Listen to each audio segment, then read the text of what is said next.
History leaves a permanent mark, and that mark is a mansion in a little area around Los Angeles called Los Feliz. The mansion remained frozen in time since December 6, 1959. During that dark night in December, Dr. Harold Perelson murdered his wife and attempted to murder his children in a frenzied hammer attack. He then later killed himself after realizing what he had done. 50 years later, the mansion was left as a time warp with the Perelsons' furniture, mail, clothing, and even a Christmas tree with wrapped presents that remained there as a reminder of the mansion's violent past. Soon visitors started reporting paranormal activity, which led to the abandoned mansion to be the focus of an internet obsession. What mysteries lie within the mansion? What clues inside might explain what possessed Dr. Perelson to destroy everything that he loved? Who are the new owners who purchased such a dark home? This is the true crime and paranormal aftermath of the Los Feliz Murder House.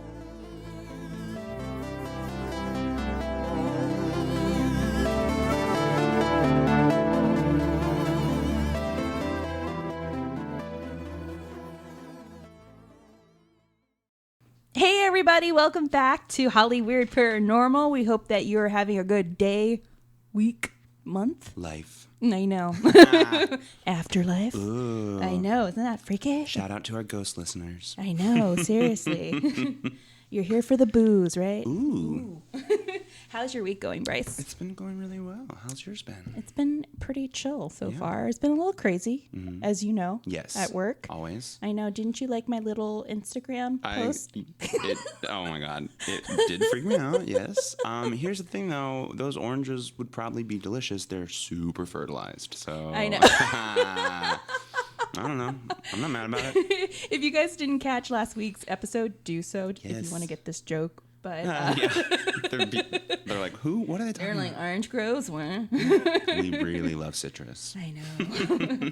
Especially when there's been a dead body buried underneath. Nom, nom, nom, nom, nom. I am a little nervous for tonight because I'm supposed to be dressing up like I'm just a blast out of the past from Studio 54. Yes. I most likely will be posting pictures, guys, on our Instagram, but I have to get ready tonight for a Studio 54 themed roller party. Nice. I'm a little nervous because I am wearing a costume and I'm nervous of falling and ripping out of that costume. Oh, yeah. I didn't even think about that. I mean, I do not. I'm very tall, so I don't like to add height or wheels to myself ever. It's a long way to fall if I keep falling. So I don't because you're super tall. Yeah. I just wouldn't ever stop falling. So, so good for you for being much braver than me. I'll just sit on the sidelines like wave like your mom. Hi. Don't hurt yourself. Don't fall. Play nice with the other kids. So are you ready for today's episode? I'm ready. I'm always ready. Of course you are. So, guys, if you've heard it in the beginning, we were going to be talking about a very infamous house here in Los Angeles. It's called the Los Feliz Murder House. And it's one of our many creepy homes here, aside from the American Horror Story Terror House. And we have a lot to talk about with this house because it's intense. It's very crazy. The history of what happened in that house and who even purchased the house right afterwards. It's insane. So to start off with a little preface or a little prologue, what is up with America's obsession with haunted homes or murder houses? And its most infamous one to date will always be the 3-story colonial home in Amityville on New York's Long Island. No. And if you've been living under a rock since the 70s, there in 1974, 23-year-old Ronald DeFeo Jr. murdered his whole entire family and claimed to be possessed by a demon or an Indian spirit. Don't blame the Indians. I know, how dare he? They're not about that life. We've done enough to them. You don't get to blame them for your family. No. No.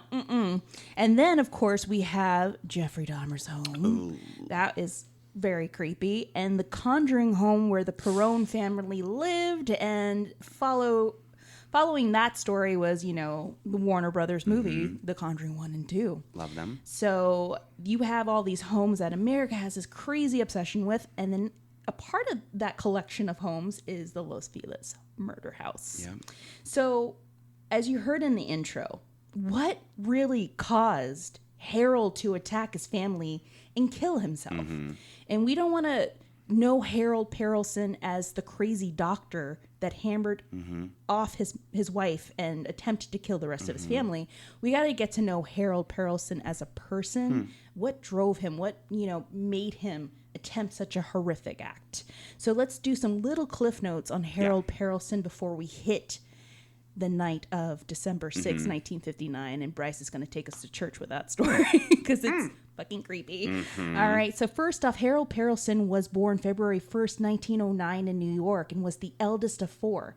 His father, Henry, was a Polish printer's clerk and his mother, Molly, was Russian.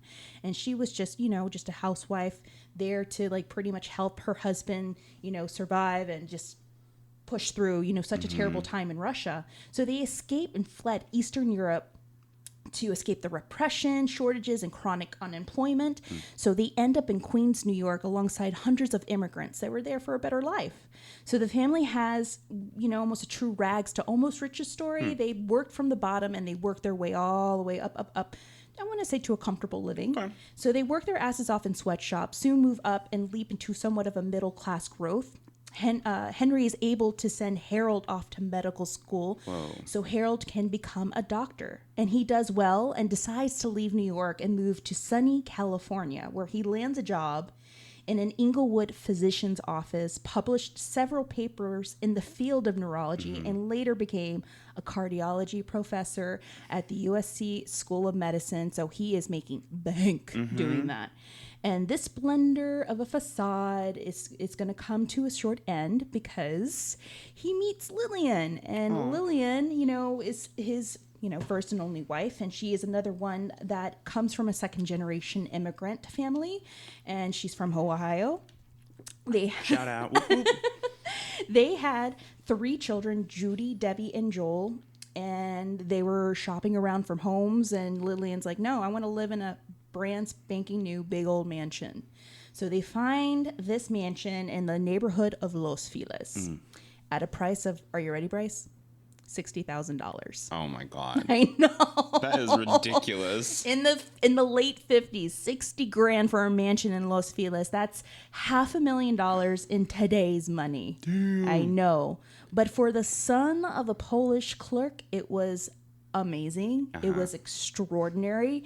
We see Dr. Perelson, on the outside, he's thriving. He is making bank. He is, he has the family, he has the home, he has everything. He has the life. But this splendor facade is not what it seems to be on the outside. Harold falls on some very hard times, and it all starts out with a patent he had filed for a medical device of his own invention. So the attachment is a hypodermic syringe that was designed to inject drugs directly from a sealed glass capsule, reducing the danger of contamination and spillage. And after developing this patent, he soon's going to a verbal agreement, which is no bueno. Should have always have everything in writing, with a gentleman called Edward Shustak, a man who he hoped would turn his general idea of the syringe or his product into a medical hit. So Perelson and Shustak agreed to split the profits 50-50. Harold and Lillian Perelson sunk $25,000 into the project. $7,000 of that $25,000 came out of Lillian's own savings. And Shustak spent 11 more years developing the magic syringe for sale, but had no intention of giving the doctor any money, which is fucked up. In a complaint filed in July of 1952, Perelson claimed that Shustak, using a fake name, spirited away his rights to the device. So Perelson sued and was trying to take Shustak to court, demanding a compensation of $100,000, nearly $1 million in today's money. Oh my God. But the case was long and drawn out, and after 2 years of expensive legal posturing, the court only awarded Perelson just $24,000. And it is not known if the syringe ever came out to market. It's not known if it, was a bit of a big hit. But, I mean, he made it. It was $24,000, $1,000 less of what they put in. Oh, my God. Which is terrible. Soon... You got to sign those contracts. I know. No verbal. Always have it in writing. Always have it in writing. Friends and money, man. I know. Just gets Money so messy. changes everything. I tell you that. Oh. Soon, Judy, the oldest, gets into a humongous car accident with her younger siblings. So Judy is the oldest. She's 16 years old, is driving her father's Oldsmobile and collides with another car. Judy suffered hand and knee injuries, concussion, and severe shock. Young Joel had a head injury and severe shock of the nervous system. And little Debbie had a sliced cheek. So the other driver, Eleanor Keller, claimed that Judy, then 16, drove through a red light without looking, but Dr. Perelson took the Keller family to court, claiming Eleanor's carelessness and negligence is what caused the crash. He demanded $20,000 per daughter and another $10,000 for his son. So he wins, but the court only awards him a fraction of what he sought out, which is only enough to cover the children's medical bills. Whoa. So it was another bittersweet victory for the Perelson family in the courts, but it was another blow to the family's finances. But it seemed like the family was just blowing money left and right. Like it was just coming out of the air, growing on trees. Neighbors were called. The mother and daughter going on shopping sprees, coming back with bags and bags of dresses and shoes. Lillian and Judy both drove very nice sports cars. So everything from the outside, it just looked like they weren't struggling at all. However, Judy soon writes a little letter to her aunt explaining to her that she is really worried about her parents and her parents' finances. The parents were having more money problems, and due to all of the stress, her father had suffered from coronaries and was always sent to the coronary wards for treatment. So he's flushing more money into medical bills of his own personal internal problems that he was having. But Judy's father, Harold, was changing pretty quickly. So the good doctor is no longer being driven by ambition. He's barely working. He's not even inventing. He doesn't have this need to heal and help others. He's just slowly drifting away from the family. He's showing signs of depression, which is probably one of the reasons why he has some very interesting choices of reading that we will definitely cover later. One of them being, Dante's Divine Comedy. Ooh, light reading. I know, just light reading, breeze nothing. through it. Yeah, I know, it's just very cheerful and light, very brisk. You finish Good Housekeeping, you go on to Dante's Divine Right, Comedy. Yeah. right. Maybe a little Cosmopolitan. Ooh, in between. yeah, mix it up. I know, right? Like, how to make fancy summer drinks. So now, Bryce, this all leads us to what happens in December, because all of this change happens in the summer.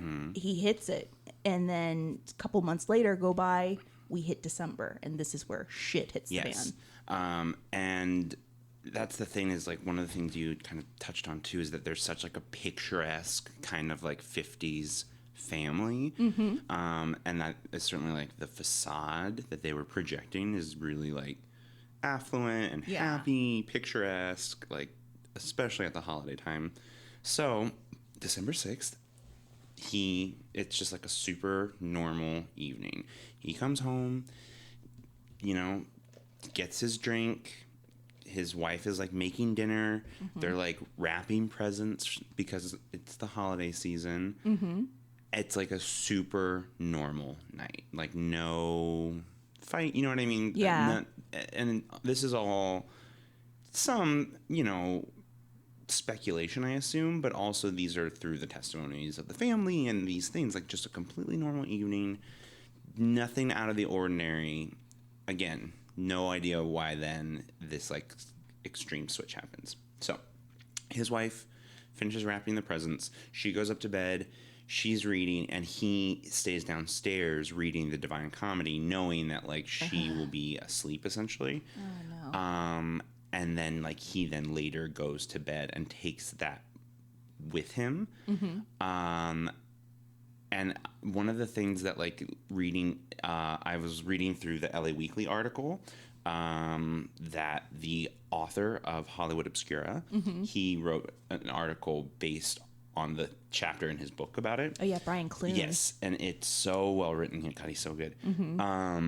And one of the things that really struck me was that he folded the page down and had, like, made a little, like, underline of a passage in the Divine Comedy, and then, like, went up to bed and, like, fell asleep. Super normal, fine.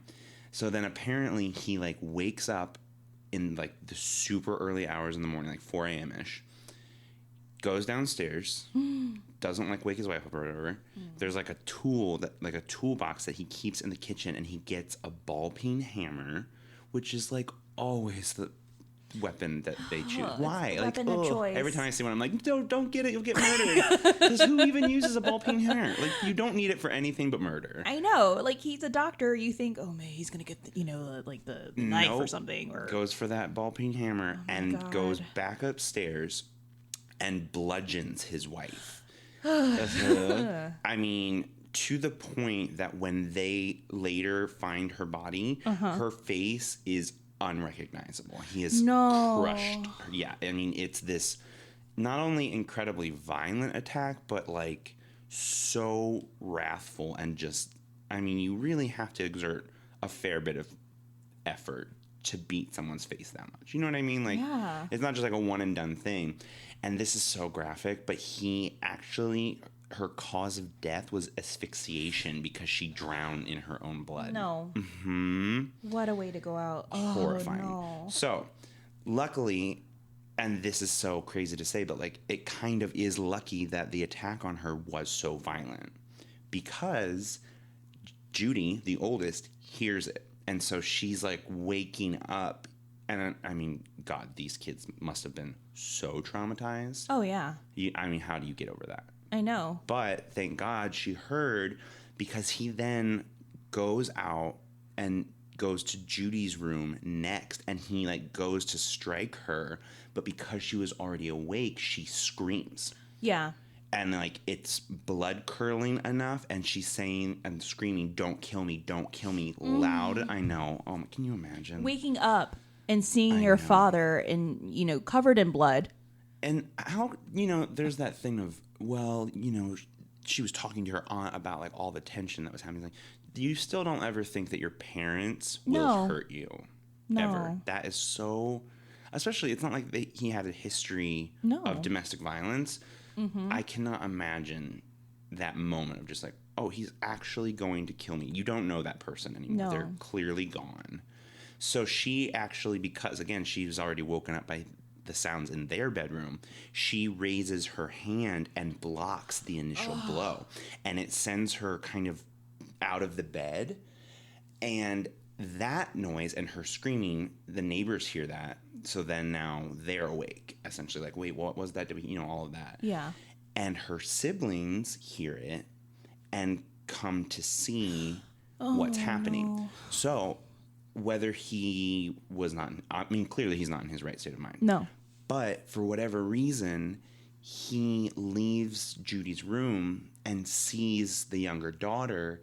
And, oh, this is so creepy. He tells her to go back to bed and that she's having a nightmare. I know. Poor sweet baby. I know. Like, to wake up and see that.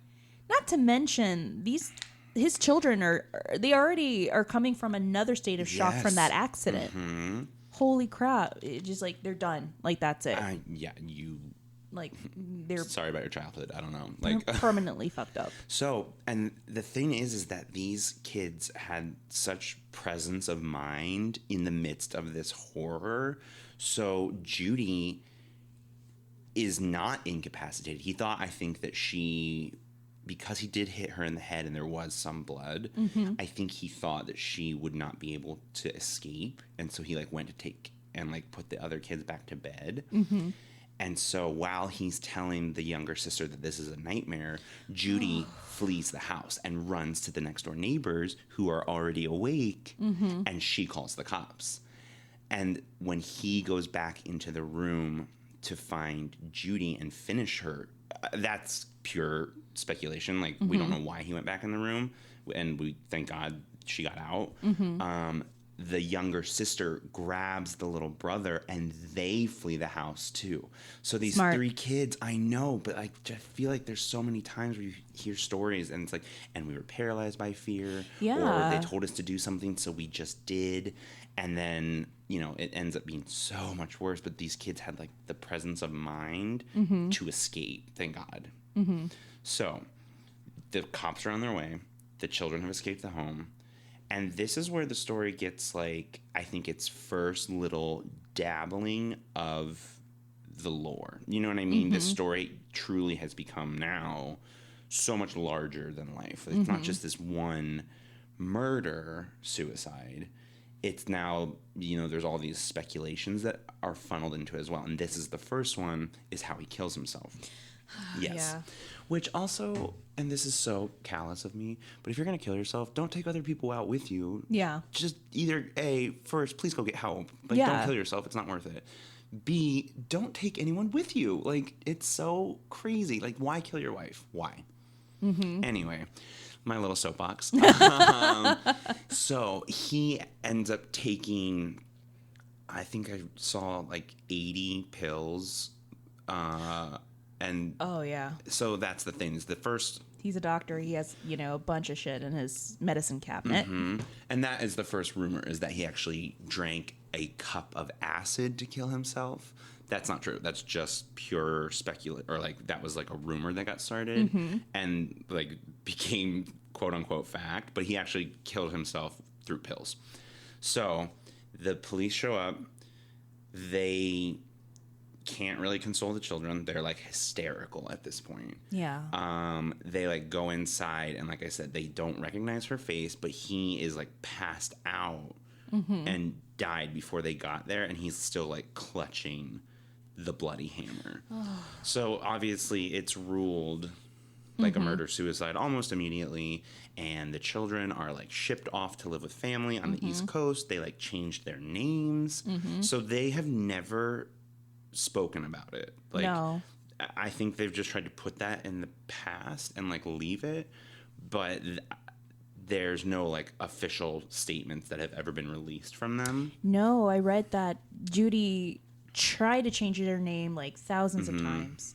The son, he ends up moving to Israel and became a Hasidic, and he doesn't want to talk to anyone, refuses. I don't know what happened to little Debs. Oh, I know, little Debs. she started a cookie sandwich company, and you Yeah. can buy them at Ralph's. Yes, in my world of many worlds, that's what happened to Debs. Little Debbie. I know. And so this is the other creepy part. The quote that he had underlined in the Divine Comedy reads, "Midway upon the journey of our life, I found myself within a forest dark, for the straightforward pathway had been lost." Damn. Oh, it's so creepy. Gosh.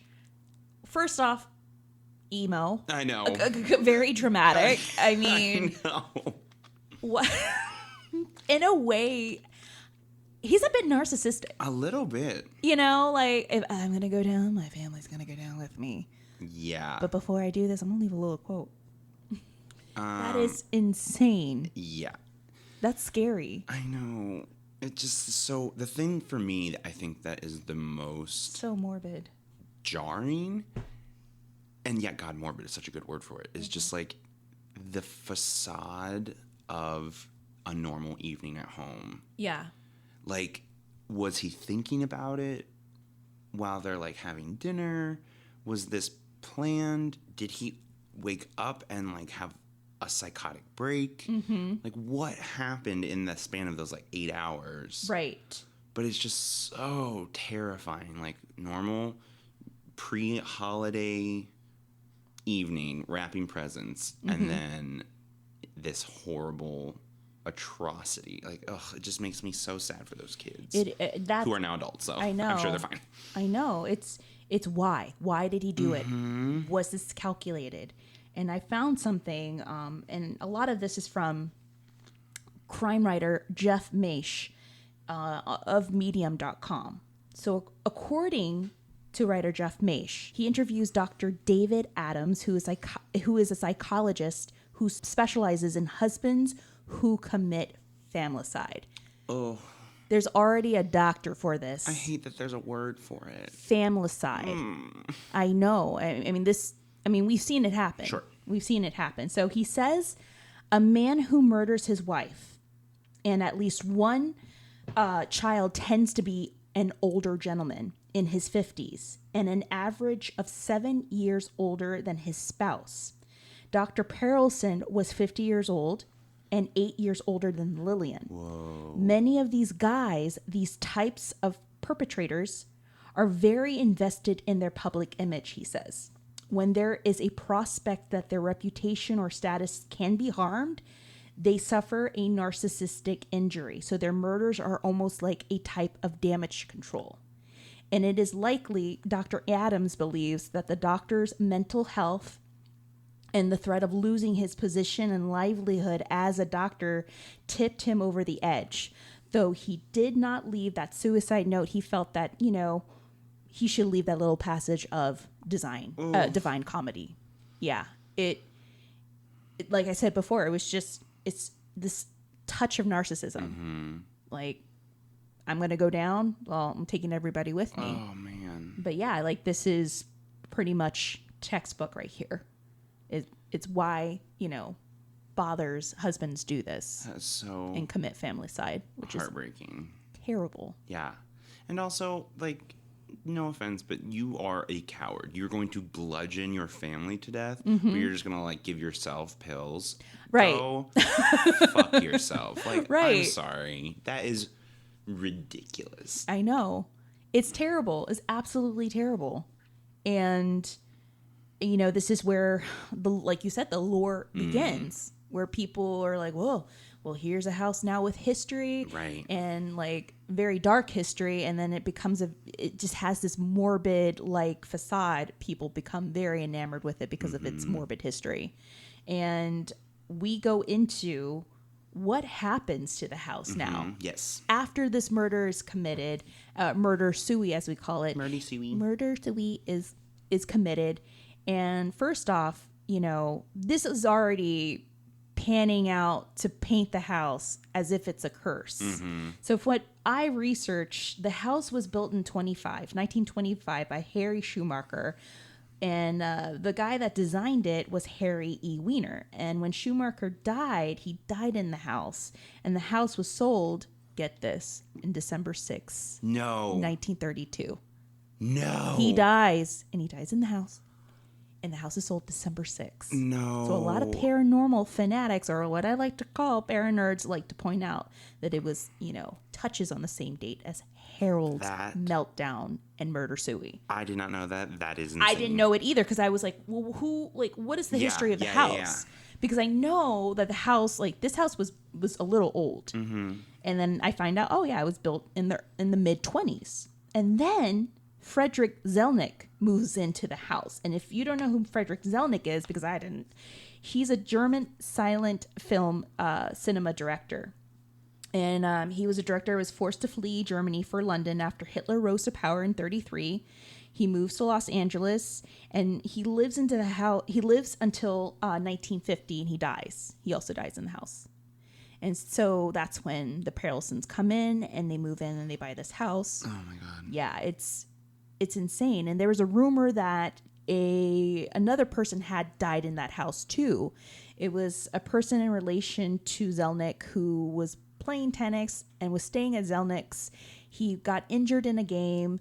He didn't think anything of the injury. He goes to sleep and he doesn't wake up. He dies in the house, and he dies due to an infection of that injury while playing tennis. Yeah. Don't play tennis, y'all. Don't play tennis at all. That's the one thing we can take away from this. Oh my God. So this was a story that I found, like, based on the history of the house. So there you go. Now you have, like, what we always say, layers of all this residue that is building up. And in this one especially, I really feel like almost the hotel, I think, this totally applies as well. But the house takes on this sort of persona, or like it is a full-on player in this story. Yeah. Especially now as we move forward into like the modern era, the legend is regarding the house. Like, yeah, of course, this like family and the trauma that they went through is the start of it. Mm-hmm. But this house is like its own entity. It's so crazy. It's super crazy. And we're going to touch on the future of this home because it's even crazier. So what happened to the house after the murder? So the house is sold in the 60s in an auction to a couple. They're called the Enriquez's. They only used the house for storage. And at one point, they rented it out to another family just for a short bit of time. Mm-hmm. So they pass away in 92, the Enriquez's. And the house has been passed down to their son, Rudy. And Rudy just lets the house sit there for another 13 years until he passes away in 2015. So the reason why based on Rudy, when he was asked, like, why didn't you move into the house? Why didn't you guys live there? Well, they wanted to use it for storage.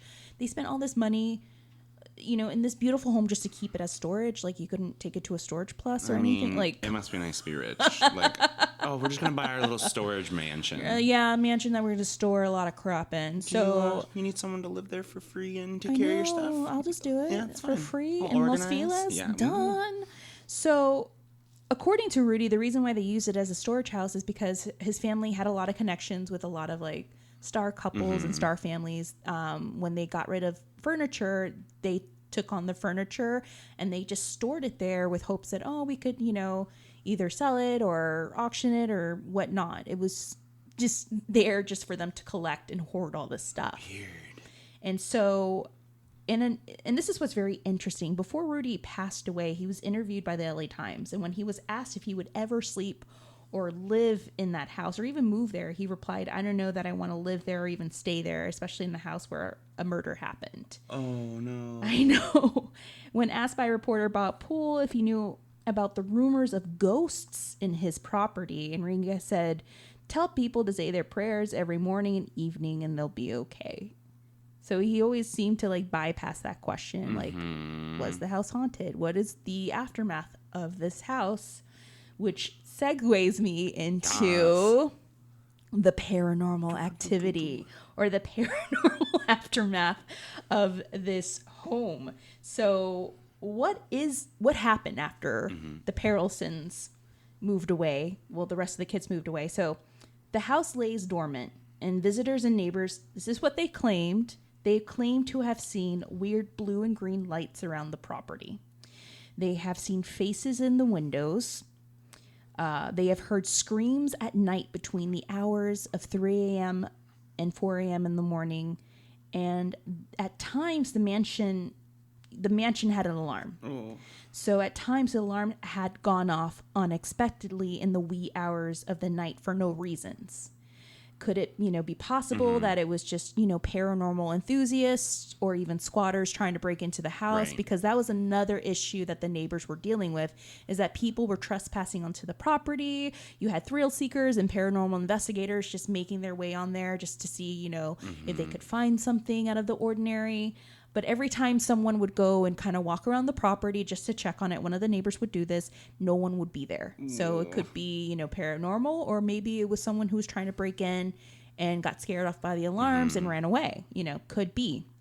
Investigators have claimed to have seen a woman's face on the second floor window of the house, which they believe to be Lillian. Oh. And Jeff Maish, writer of themedium.com, had interviewed a neighbor. So in his interview, he interviews Cherie Watterson, which she told the Times that a friend of hers tried one night to explore the mansion in what she described as a Nancy Drew moment. I know. I'm going to have a Nancy Drew moment. Who hasn't? Cherie. So I'm having one right now. The women sneak into the house through the back door, but they don't get too far because of the burglar alarm is sounded off. Soon, Cherie's friend, her hand was throbbing painfully. She looks down. She's bitten by a black widow. And there is a red streak going up her arm. And she had to go to the doctor, says Watterson. So 2 nights later, the alarm kept going off at Watterson's house through her back door. And whenever she would go and investigate, no one was there. It was like as if probably something would follow them back to her house. No. Which could be a possibility, because sometimes these things can follow you. Oh, yeah. Do not tell me that. No. Oh, my God. I know. It's like having a really bad, one night stand. Ugh. But this one lasted 2 nights for her. No. Yeah, so much for your Nancy Drew moment. No. Cherie. Poor Cherie. There was a YouTube video by a creator, Get It Girl. And this is where it gets really interesting. So this YouTube video was filmed in 2013. So she gets full access into their home by the new homeowners because at this time, the home is finally sold. And we'll go into detail about who had bought it. So they're allowed access and they're allowed to record and investigate. So she brings in a paranormal investigator and clairvoyant. And upon entering the property, he mentions that he feels a heavy weight of dread. Oh. They go up to the second floor and the investigator is overwhelmed with emotion when he enters the parents' bedroom. He also mentions that Harold and Lillian's bedroom is the heaviest of all rooms. He felt a wave of sadness and a wave of remorse. Oh, no. He said that, this is the worst room out of the whole entire property. Not to mention the new owners are in the process of doing a major renovation of the home and everything inside is completely gutted. So Lord knows what has shifted in that place. God, I hope we don't see a headline in the future about this place and the new owners, husband of the couple that bought the house, or murdered or whatever. So creepy. Yeah. So who are these people that bought this home? You're never going to believe it. So it's Lisa Bloom, who is the daughter of Gloria Allred, who is the celebrity. Yes. You have a a celebrity and her husband. They buy this house, so they pretty much buy this house in auction for $2.3 million. Jeez. And according to and just a little preface too, Lisa Bloom is a civil rights lawyer, and she was an NBC News analyst. And, of course, her mom is Gloria Allred. So in an article with the LA Times, she tells them what we're really doing is overlaying a story of love over a story of hate. So she's coming in there with the best intentions. She's trying to bring more light into a place of darkness. So the idea to buy it came months ago when her husband read about it and sent a link to his wife with a note. Want to move to your favorite neighborhood? So she responded yes with 3 exclamation points on it. Pollock said she doesn't just throw out 3 exclamation points for nothing. When it's 3 exclamation points, Lisa gets what she wants. That's hilarious. I use like 15. I know.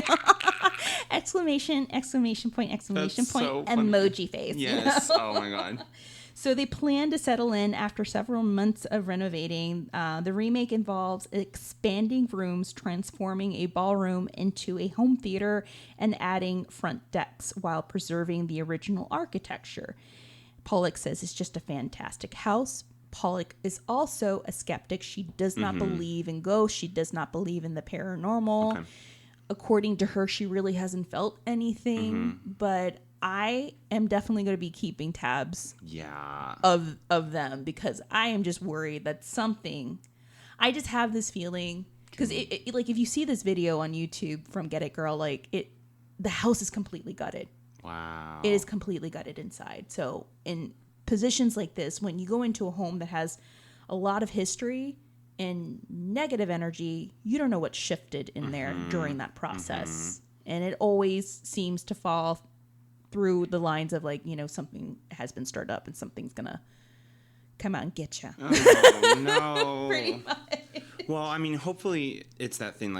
I think her shield of disbelief, but also acknowledging that the history happened. Yeah. I think that's a very strong shield for her of just no, love in this darkness will overcome that, and I think that's really beautiful. That you might not believe in the paranormal aspect of it, but at the very least you're respectfully acknowledging that something horrible happened here, and that you can rewrite the narrative, and I think that's really awesome. Yeah, She is a very strong woman. Like, if you've ever seen her on television, like, she's very, very grounded. That's amazing. And in this city, in my opinion, in this city, that's what you need. You need to be very, very grounded. And she's like, I'm not afraid of a ghost. I'm really grounded. Yeah, you gotta be grounded and you gotta be tough. Tough. And she's very, very tough. She's all of that.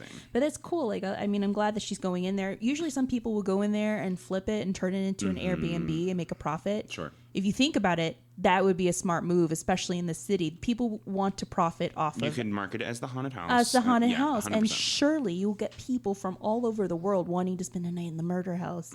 You'll get all these paranormal investigators like, oh, we're going to spend a week here in Airbnb and investigate this home. Like, you think, people would do that. And she didn't. She's like, no, I want to live in this neighborhood. I'm going to turn this house into my dream home, and I'm going to, you know...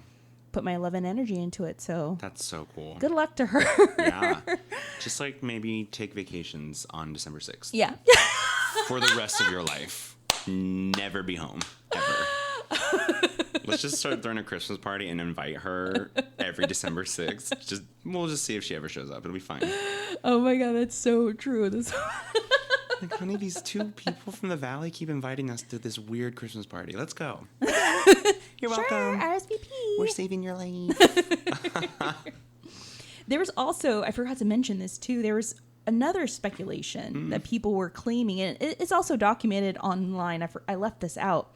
But while the house was laid dormant, there were furniture, clothing, and letters, even, cans of SpaghettiOs left behind. Like, people that would go in this house, they said, oh, it was a time warp. It's like the house stood still after 1959. There was rumors that there was like a Christmas tree and there were like wrapped presents still in the house. Like, whoa. So that was debunked because it turned out the Perelsons are Jewish. Right.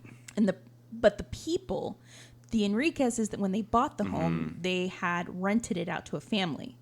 The family were not Jewish. They had a Christmas tree and they had presents. The Christmas tree was still there. They left, and they left the Christmas tree. That is where it came from. Because, that was good to know. I was like, well, it said here in a lot of documents that they were wrapping presents. Well, yeah, it could be. They were probably wrapping presents for people that, not, celebrating the Jewish holiday. You can wrap Hanukkah gifts. You can. All 8 of them. Exactly. But here's another big question. If you had the money, if you had $2.3 million, Bryce, would you buy that home? Yes. Because owning property in LA is like the dream. So, right? Yes. Yeah, I would. Right. I know. I know. $2.3 million is not that bad. Excuse me, I choked. I was so scared. I feel like 2.3 really doesn't even get you that. Anything. Like, honestly, had this house not sat dormant for so long and gone through auction and like, I don't think that you could buy like a normal mansion for 2.3. That's honestly on the low end. So they kind of got it steal. No, they did. Because my husband and I are looking for property. Good luck. I know. Even here in the valley, it's a 3-bedroom. I'm not kidding, guys. A 3-bedroom, two bathroom home here, newly renovated, goes for $1.8 million. Oh my God. $1.8 million in the valley. And this is Los Feliz. So she's like, yeah, it's a steal. Yep. I know for a fact, like, what they're putting in is $1.5 million. That's amazing. Into renovations. You could tell, like, she's got plans. I mean, yes, I would definitely. Oh, 100%. If I had 2.3 in the bank, definitely I'll buy property. Yeah. Because in another, 10 years, it's going to triple. Yeah, you'll only see. I mean, we're in a full-on housing crisis right now. Right. So you will only see your money returned. And Los Feliz is definitely gentrified. Yeah, sure enough. Like, oof, rough. Yeah, you can't afford to live in Los Feliz unless you're, you come for money or you're making like a ton of it each month. Like, it's insane. Yeah. It's so crazy. To be young and rich or something. I don't know. To be young and rich, yeah. Oh, with 2.3, I would buy the house, but then I would definitely go out of town and have one of those ayahuasca experiences. Smart. I love it. That's what I would do. Yeah. You just have to like sage the fuck out of that house. I would do that. That's one thing I would do. Just to cover your bases. Just making sure, just like being very safe. Mm-hmm. You know, would you have to have someone blessed at home before or after you gut it? No, I feel like it would be after, wouldn't it? I think it would be after. I don't know a ton Yeah. about that, but I think it's once you're like once you're ready to live there. Mm-hmm. That's when you would do it. Right. I'm not sure. What was the phrase Katie said last week? Remember the like, I acknowledge you, but like give me my space. Yeah, just chanting that. I acknowledge you. I respect you. Please give me just saying that. my space. every December 6th. Oh my God, Bryce, I forgot to tell you. Oh no. Oh. I found out, if you haven't listened in like the last episode, but I found out there's a student that asked her mom to send her a freaking Ouija board. No. I know. I know. Why? Sorry, I just banged on that table. I'm ready to flip this table like the Housewives of Beverly Hills. I'm so fucking pissed. What? Who is it? I cannot stand it. Don't tell me. I found out, one of my assistants told me, like not my roommate, but I think one of my neighbors, like she wants her mom to send her the Ouija board. I'm like, no, that is horrible. That makes it worse. Do not open that doorway. There's Becky with the good hair. Now there's Becky with the fucking Ouija board. No. Fucking pisses me off. Like, she's like, I'm gonna summon the spirits of this apartment, this dormitory. Oh my God. No, it's such doesn't a bad close idea. or doesn't close the whole session. Let alone knows how to close a fucking bar tab. She's not gonna like fucking know how to close a session on a Ouija board. You're gonna invite so much bad shit.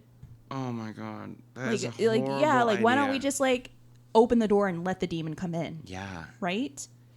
God, I already told her, like, demons are like the STD of the paranormal world. You It's a can- bitch to get rid of them. Yeah. Oh, they don't have a shot for that. No, sorry.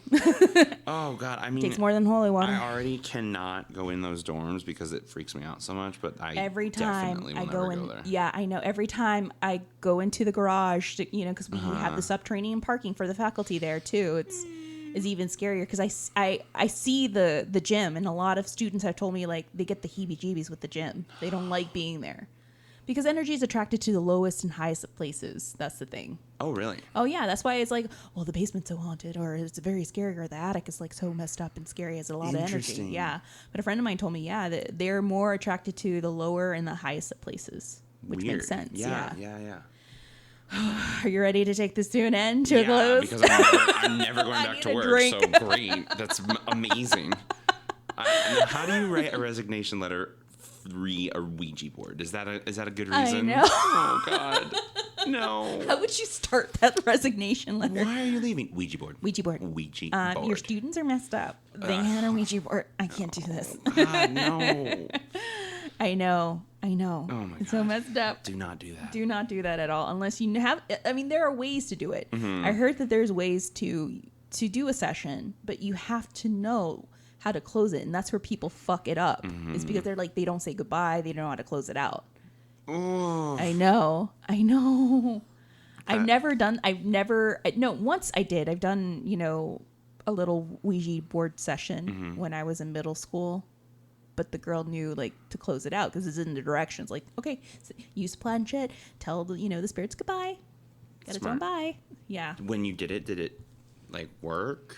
No. Really? No. I guess it's because the girls that we were with were like, this is not working. They're giggling and laughing. They weren't taking it seriously. But we didn't see or feel anything. As with anything, like Yeah. what you bring to these kinds of things, I think really affects that. Yeah. It's like what I was saying about this woman that lives there now is like, I think her being like, no, I'm not going to like play into that is such a Right. powerful weapon against any possible like residual energy or Because whatever. she's closing herself. She really, yeah. And I think that's the thing is like, of course you didn't, because if you go into it thinking that it's like silly and not treating it like nothing would happen anyway. It's like a formula, I think, where part of it is what has happened and part of it is the energy that you bring to 100% that agree. marriage is when things happen, I think. Well, that's what I brought up in the earlier episodes, like with Right. the Amityville house. Yes. The family that moved in after the massacre, like they were experiencing a lot of stuff because they were meddling with a lot of that stuff. They were really big into the spiritual world. They were playing with things, and that was based on Elaine Warren's account. But the people that moved in afterwards, after that family left, they didn't experience a damn thing. And Elaine said, because they weren't open. They weren't meddling into this world of ours. Wow. Yeah, they were very closed off. Very closed off. Like, it's almost like a wall. So, I mean, that's probably what Lisa Bloom has. She has a very firm wall. You're not going to get through this wall. Yeah. Tear down this wall. I know. Oh, my God. That is so crazy. Well, let's take this episode to a close Let's because I'm ready for a drink after this. Oof. I know. All right, guys. So before we take this to a close, I definitely want to make a shout out to our spiritual bays of the week. First off, we have Color Me Dead podcast. They are true crime podcasts, a balance of humor and all the information you crave. Angel and Nikki are the bays that don't give a shit. Flip the hair. No, they deliver those gory details you crave, topped with dark humor and squirrel hunts. Ooh. They're freaking crazy, but I love them. They do not give a shit, and they're gorgeous, and I follow them and stalk them on Instagram. Yay. And then we want to give a spiritual shout out to another one of our spiritual bays, Lights Out, Frights Out. These witches tell scary tales of terror, complemented with champagne and a mic. That's the perfect combo. I know, isn't it? We give you crazy witches snaps. Because in their episodes, they're always like, we give you snaps, guys. Aww. Snaps. They're so adorable. I love them. Yay. They're so visible on Twitter. I love reading their posts and everything. So we see you gals and we adore the crap out of you. Another big shout out to our spiritual bae is Tina and Callie. Yes, Callie girl, thank you for the amazing review on our iTunes. Thank you so much. That was so sweet of you. We really appreciate it. And that's another thing that we want to drop on, guys. If you love Holly Weird Paranormal, we'd love for you to subscribe, rate, and give us a review on iTunes. It really helps us out a lot, and it helps us become a little more visible, especially for all us indie podcasters. It really does help us out a lot. So if you guys can do that on our iTunes, we would love you to death. Yes. Unintended. Bryce, you want to tell everyone where they can find us? I do. The back alley. Oh, no, sorry. Wrong. Sorry. You can find us on iTunes. You can find us on Blueberry, SoundCloud. You can find us on Podknife. Yes, that's the new one. We've been very excited about that. We're so excited about Podknife. That's another spiritual play we should be We have dropping. so many this week. It's been such a cool week. Yes, bae. All right, guys. Until next time, thank you so much. We're going to take 2 weeks off because we're going to have a really sweet-ass episode. Yes, because it's going to be based on my hometown. And it surprisingly has a weird, twisted ending here in the city of Los Angeles. Crazy. Follow us on Instagram and Facebook if you want to know what we're talking about. And especially on Twitter, you can find us at HWP Podcast on Twitter and at Hollyweird Paranormal on Instagram and Facebook. All right, guys. Have a fantastic week. Yes, bye. Always stay weird. Bye.